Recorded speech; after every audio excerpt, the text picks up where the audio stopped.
কোটা বিরোধী আন্দোলনে পূর্ব ঘোষিত বাংলা ব্লকেট কর্মসূচির অংশ হিসেবে বৃহস্পতিবার বিকেল ৪টায় পুলিশের বাধা উপেক্ষা করে কুষ্টিয়া খুলনা মহাসড়ক অবরোধ করে ইসলামী বিশ্ববিদ্যালয়ের শিক্ষার্থীরা।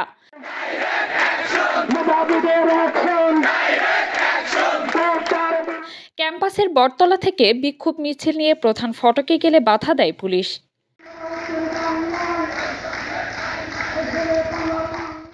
পরে বাধা উপেক্ষা করে মিছিল নিয়ে শেখপাড়া বাজার ঘুরে এসে প্রধান ফটকের সামনের মহাসড়কে অবস্থান নেয় আন্দোলনরতরা।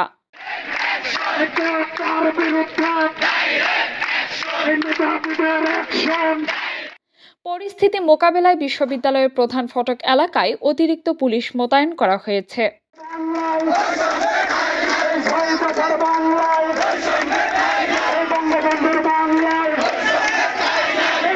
মহাসড়কে শিক্ষার্থীরা আধা ঘন্টা অবস্থান নিয়ে সড়ক ছেড়ে দেয়। পরে তারা মৃত্যুঞ্জয়ী মুজিব মোরালের সামনে অবস্থান নিয়ে প্রতিবাদী সাংস্কৃতিক কর্মসূচির আয়োজন করেন।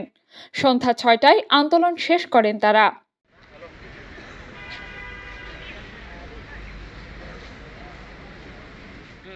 এ সময় আন্দোলনকারী শিক্ষার্থীরা বলেন, আমাদেরকে বিভিন্নভাবে বাধা দেওয়ার চেষ্টা করা হচ্ছে।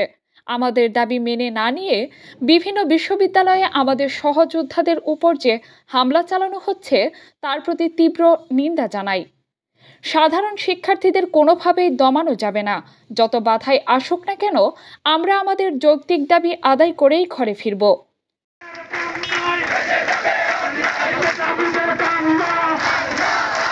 কাজী Mim, news desk, moon times news.